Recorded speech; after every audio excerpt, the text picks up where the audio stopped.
Thus they roused from sleep, a thing of terror that, flying from Thangorodrim, had lain hidden at the foundations of the earth since the coming of the host of the West, a Balrog of Morgoth.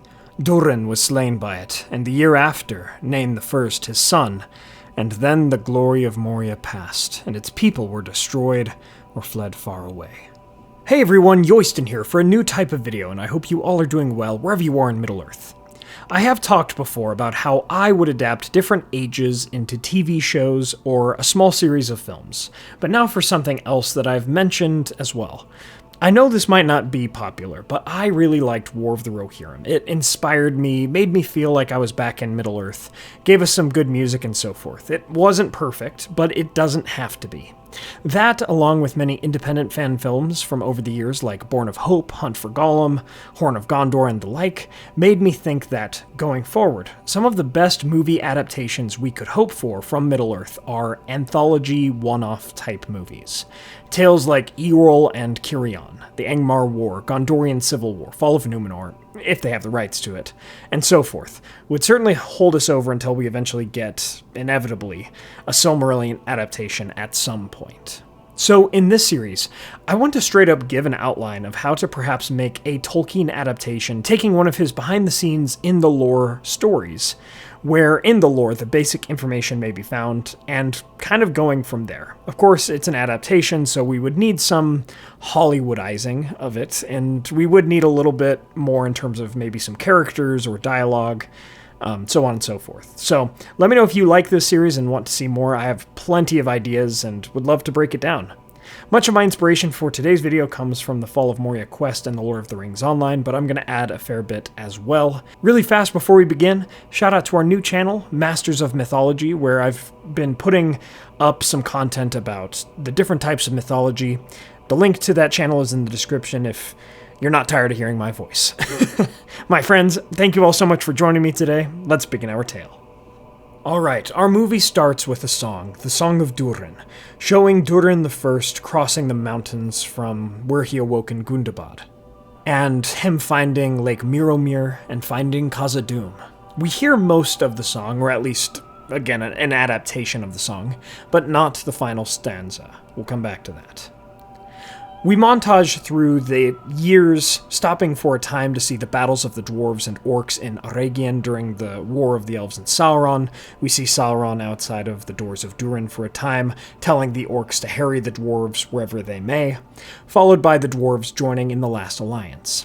The montage, shortly into the film, ends with the current day, 1980 of the Third Age, many thousands of years after Khazad-dûm was originally founded. We can see Khazad-dûm in its glory days, under the reign of Durin VI, at the end of its height, but not without peril.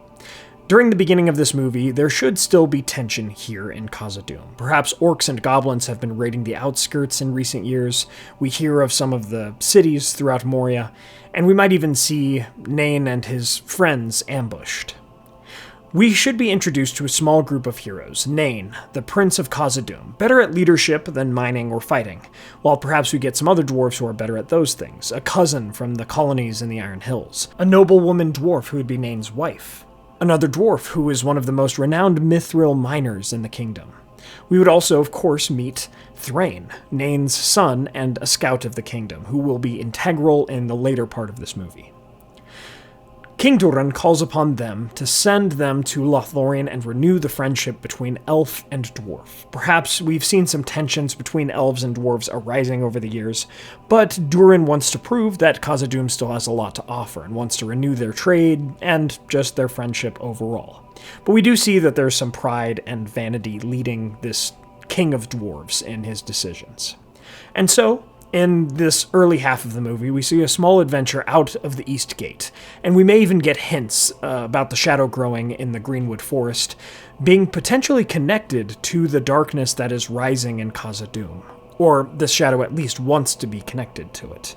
Perhaps we overhear a conversation between a black Numenorian and an orc, something like that. Our dwarves get to Lothlorien, and, surprising but in line with the lore, we see just how gracious their friendship is between elf and dwarf. King Amroth sends 2 emissaries, perhaps even Celeborn and Galadriel, even if they weren't there in the lore. But either way, we have a couple elves, either well-known ones or new, created for the movie elves. They all return to Khazad-dûm, perhaps needing to take a longer route on their return journey, as the East Gate is overtaken by one of those battles between orcs and dwarves. Perhaps they have to even climb the mountains and use the Endless Stair, and we see another part of Khazad-dûm, due to that danger at the edge of the Golden Wood. This group finds their way back to Durin in his throne room, and together they descend into the mines to look at new mithril deposits. And we can see that the Ring of Durin, one of the Rings of Power, is at work. Perhaps even the elven emissaries guess as much. We're about halfway through the movie. We've seen a fair bit of action, a little bit of drama and character development. And now we see the dwarves unearth more and more mithril, revealing, of course, a Balrog, Durin's Bane, awakening from slumber. Now, really fast, in the Jackson movies, it seems to be more common knowledge, at least amongst the wise, that Durin's Bane was Balrog. But in the Lord of the Rings books, it seems that really they discover that Durin's Bane is a Balrog after Legolas and Gandalf go through Moria later on. This can be addressed here, whether or not these elves recognize it, whether or not these elves even really escape. It could be up to the writers of the film. Anyway, Durin would then give Nain his ring, and taking his axe, he remains behind to slow the Balrog. Perhaps being older and less able to move quickly as well, he knows that he'll slow down the company, so he stays to slow the Balrog, while the rest return to higher passages and caverns. Nain becomes the king of Khazad-dûm, the final king, until it is eventually reclaimed. The elves disavow the greed of the dwarves, and we see a falling out between the kindreds, ere Moria, as the elves have already begun to name it, falls.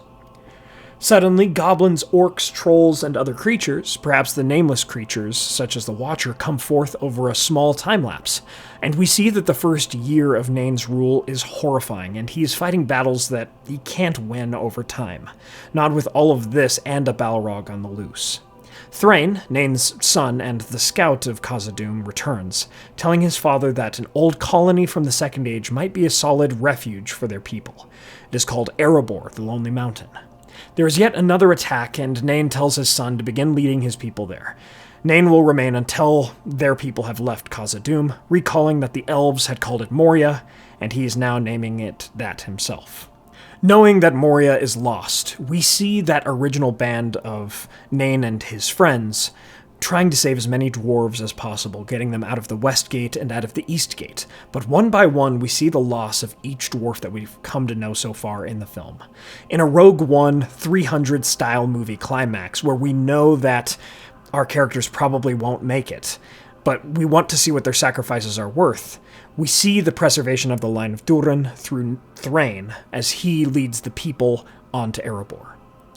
We see a great battle in the 21st Hall of Dwarfdelf after hearing that the West Gate has been closed due to a creature in the water, and as the final dwarves, Nain included, attempt to cross the bridge of Khazad-dûm, heading towards the East Gate, almost there, the Balrog blocks them on the bridge, reverse of Gandalf turning around to face the Balrog.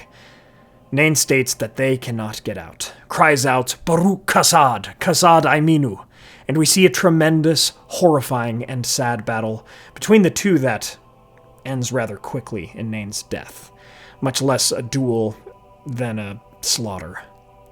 The last few dwarves run out of the East Gate, Nain's sacrifice not being in vain, and we hear sad music playing, very reminiscent of after Gandalf fell. And they turn, being the last dwarves until Dane Ironfoot at the Battle of Azan-Nulbazar, to see the Balrog, lurking in the first hall, beyond the shadow of the door, peering out towards them and the Golden Woods, turning back to his domain of Moria. The song from the beginning of the movie reprises, as we hear the final stanza with Thrain beginning the kingdom under the mountain, sadly dwelling on what was lost in Khazad-dûm. The last words of the movie are from the last stanza of the song that we did not hear at the beginning of the film. "The world is grey, the mountains old, the forge's fire is ashen cold. No harp is rung, no hammer falls. The darkness dwells in Durin's halls. The shadow lies upon his tomb in Moria, in Khazad-dûm. But still the sunken stars appear in dark and windless Miromir. There lies his crown in water deep, till Durin wakes again from sleep. And that is a solid outline, I think, for how the Fall of Moria could be adapted into a nice 2-ish hour film.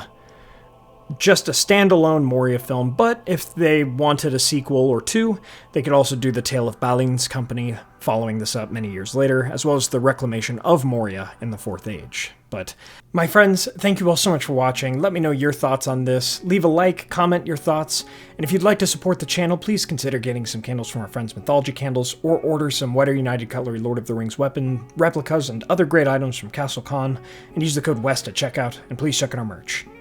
Join our memberships and Patreon for access to our Discord server and our monthly podcast. Thanks to our Valar tier patrons and YouTube members, Todes Morgen, Joby Weasel, Ed Patterson, ComicNut64, Zoomi, Peter Sheppard. Thank you all so much. My friends, thank you all for joining me on this adventure. Until the next one.